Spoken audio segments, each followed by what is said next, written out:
Hi babies, welcome back to my channel. Today's story is called We Found Something Terrible in Space. Ian, didn't you hear the captain calling? Carter asked. I moved my gaze from the notes on my desk and looked in his direction. He was standing by the entrance to my room, hands on his hips. He looked furious and impatient. What's going on? I asked. We have an emergency. HQ wants to send us on a rescue mission. Rescue? Who? I raised my eyebrows. No idea. The briefing's already started. Come on, let's get to the control room. Before I could ask him anything else, he turned and went down the hallway. I arranged my notes neatly and exited my room. The corridor leading down echoed with my footsteps and Carter's own in the distance. The spaceship was big enough for me to still sometimes lose direction, but at least it was equipped with gravitational panels so we could get around more easily without floating and getting disoriented, like in the early stages of the simulation. I turned right at the corner and saw Carter stopping in front of the control room door. He turned around and waited for me to get closer. Once I did, he pressed the big, square button next to the door, which made it slide sideways. Immediately, we were hit by the sound of murmurs, as our other crew members discussed something around the holographic map in the middle. Behind the crew was a row of control panels, sitting in front of a huge pane of glass. I glanced at the dark space beyond the glass, filled with hundreds of stars in the distance, unreachable still to mankind. It often made me realize how insignificant we are and how easily we can get swept away in an instantly in this cold abyss, and no one would ever even know. I was shaken back to reality by the Captain Adam's stern voice. Ian, late again. Sit down, he said. The crew consisted of 6 members altogether, and we had mandatory meetings every morning and evening to go through the list of inspections. So when Carter called me for an unexpected meeting at 5 p.m., I knew something must have gone terribly wrong. I sat down and waited for the captain to speak. He said, Earlier today there was an incident on the board ISS-14. We don't know what exactly happened, but supposedly there are causalities and Earth lost contact with them. HQ wants to go there immediately and provide rescue to anyone alive. But that place is pretty far away, the team medic Riley said. It'll take us at least a few hours to get there, and we're not rescue services. Yeah, but there's no one closer to them than us, Adam said. Now I know that this is not our line of work, but it has to be us. We go there, look for any survivors, and go back home. Wait, what about the mining operation? James asked. HQ wants to put it on hold. Right now, the priority is rescuing the ISS-14 crew and escorting them back to home. Fine, I'll start the engine, Hank the pilot said. He stood up and went to the control panel with Carter, and the two of them pressed a series of buttons. Every crew member was trained to pilot the ship, but only Carter and Hank could do it outside of any emergency situations. The ship hummed to life, the floor under our feet slightly vibrating. The view outside started rotating to the right, making the stars dance across the window. When it stopped, it was impossible to tell which direction we were facing. However, the pilots somehow knew it was from the radar, and they were able to determine which directions to move in.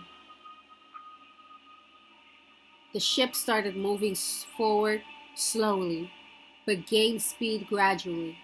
It looked as if we were pinned in one spot, but I knew that with each second passed, we covered miles of in-hospital vacuum of space.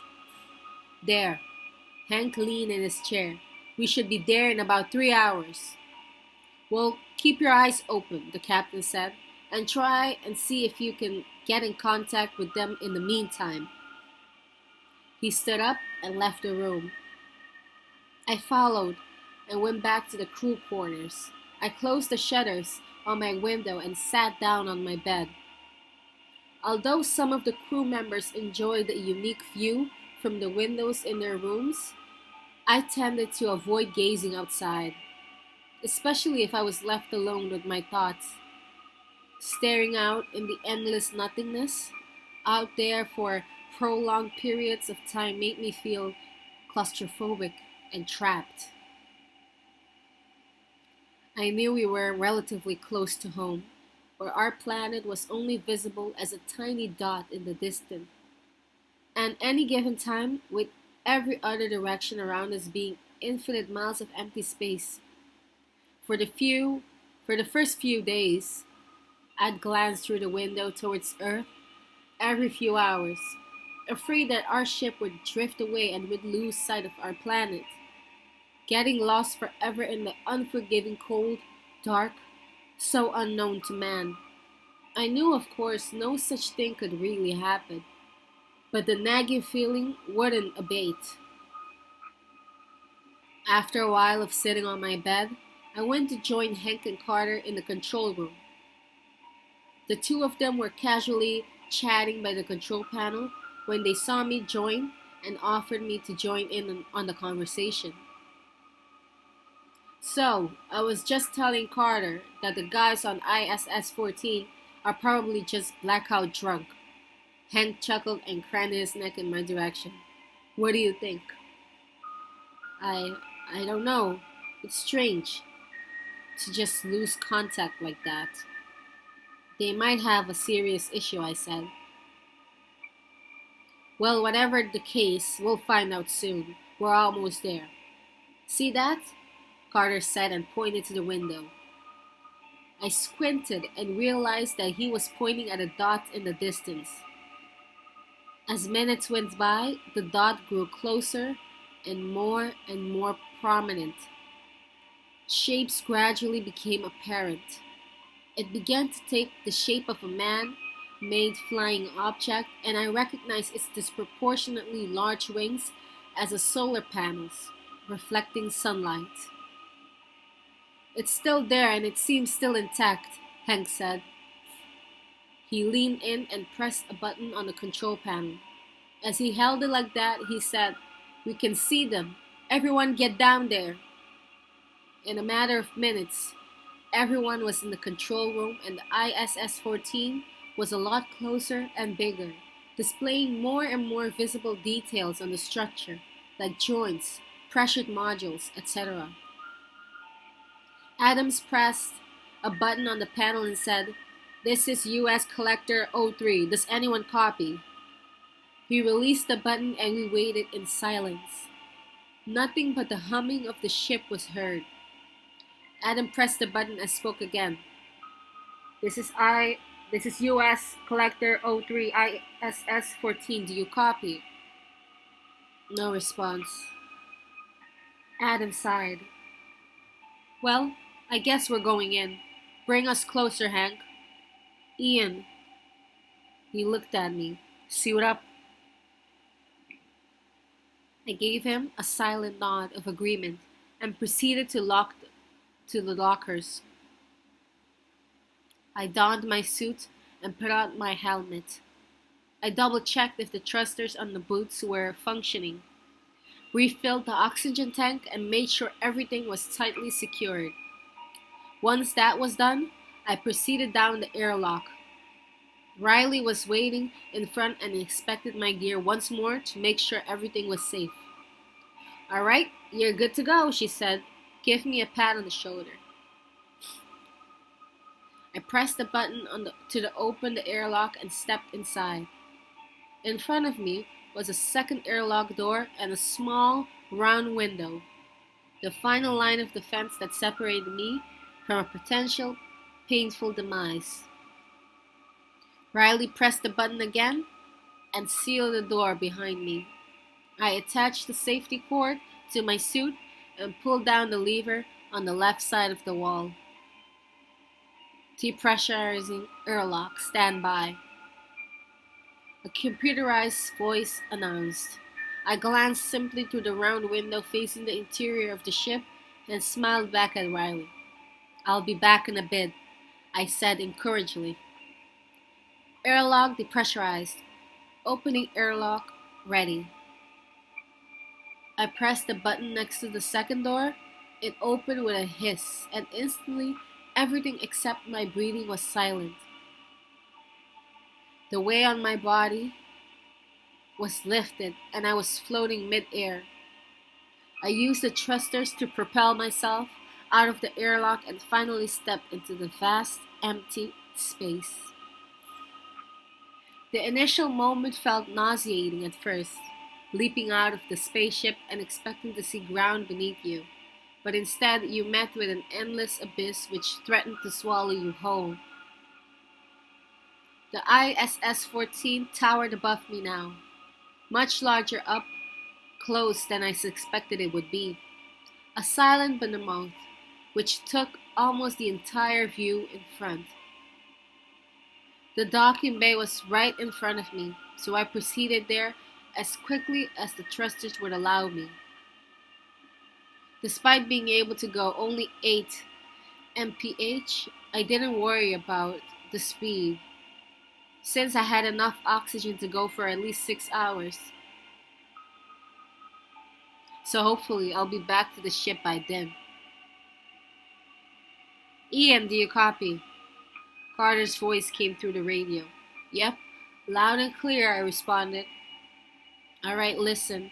We scanned the area with thermals, and there's no sign of anyone being alive on board the station. What? Are you sure? Maybe the device malfunctioned. Definitely not, because we picked up a sign of life outside the ship. Repeat the last I said. There's indication that someone of the crew members is spacewalking outside the ship. See the gray nod just around the upper right of the hand solar panel? He should be around there. Roger that, I said and looked up. Beyond the top of the station was exactly what was under it, endless, vast void. It was a long ascent, especially because of the speed of the thrusters, but I slowly made my way up. Halfway there, I stopped at any sight in front of me. Holy shit, I mumbled. Ian, you okay? James asked. I stared in the bewilderment, unable to respond. The airlock which led inside the station was wide open. That was not uncommon if astronauts were on repair missions, which were short. But what bothered me here was that the fact that both airlock doors were wide open, letting out all the air. Guys, I said, something bad happened here. Both airlock's doors are wide open. There was a silence on the other end, until Riley simply uttered a dumbfounded, "What?" Probably human error, I said. That's impossible, Adam scoffed. The system would have warned them. You have to be able to be a complete idiot, suicidal even, to make a mistake like that one. Well, then I can't explain this, I said and continued ascending. Pretty soon I reached the top and had a good view of the entire station. The place seemed completely undamaged, so it made sense to me that someone simply made a mistake when opening the airlock. Any signs of survivors? Adams asked. I scanned the area and at first saw nothing, and then I noticed an astronaut, blended with the white exterior of the station, just floating around upside down. He showed no signs of movement, so I assumed he was either dead or unconscious. I see something, hold up. I leaned forward and activated the thrusters once more. As I got closer, I tried to speak into the radio to avoid startling the crew member in case he was still alive. This is Ian Neasley. Does anyone from the ISS-14 copy? As I suspected, there was no response. So I simply said, "We're here to rescue you. Try not to move while I attach the safety cord to you." I got close enough to the astronaut to grab his hand and turn him around. I saw a man under the helmet, seemingly sleeping peacefully. His forehead and the inside of his helmet had blood on them, and I would have thought he was dead, had I not seen the helmet getting fogged up a few seconds from his steady breathing. He had a name tag on his chest, said Harrington. "I found one, he's alive, but he seems to be injured," I said. "All right, bring him back and we'll decide later what to do with the station," Adam said. I detached the safety cord from myself and attached it to the astronaut. I held the cord with one hand and pressed the button on it. It began slowly pulling the both of us back towards the ship. "All right, got him. We're going back."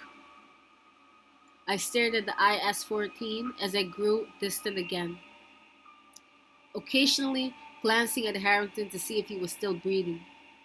We had passed by the open airlock and I kept squinting at it, mesmerized at trying to take a closer look, but it was too dark.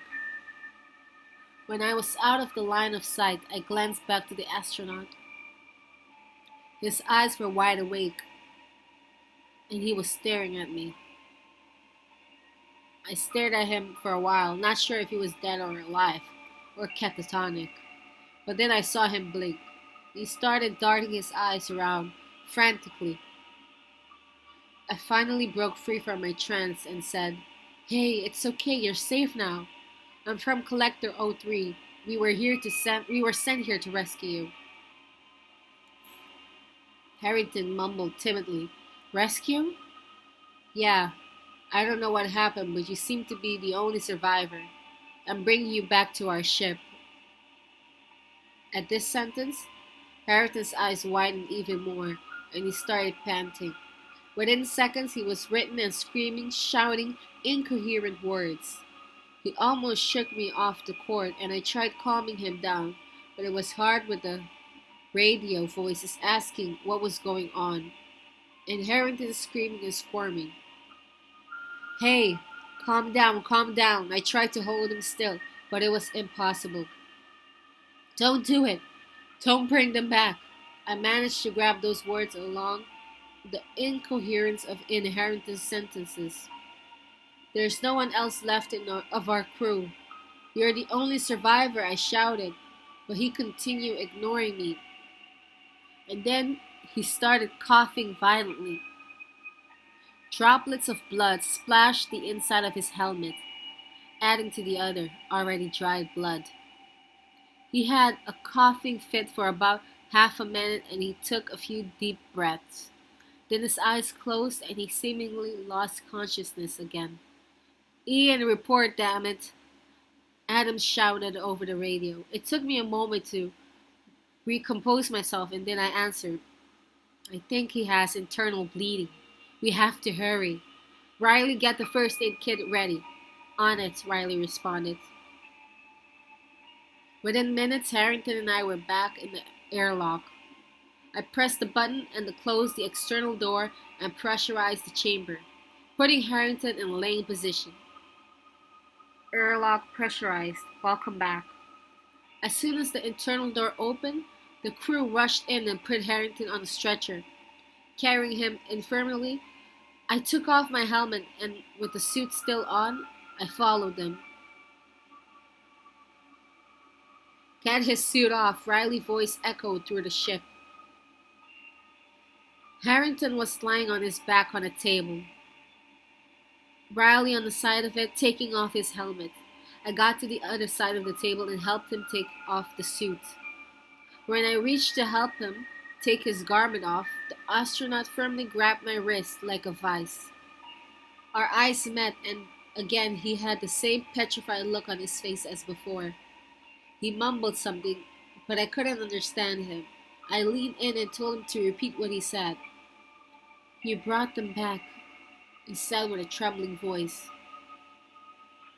I looked down in time to see Riley take off Harrington's garment, and an audible scream was heard from her, along with a from the other crew members. When I looked down, I could hardly comprehend what was I seeing.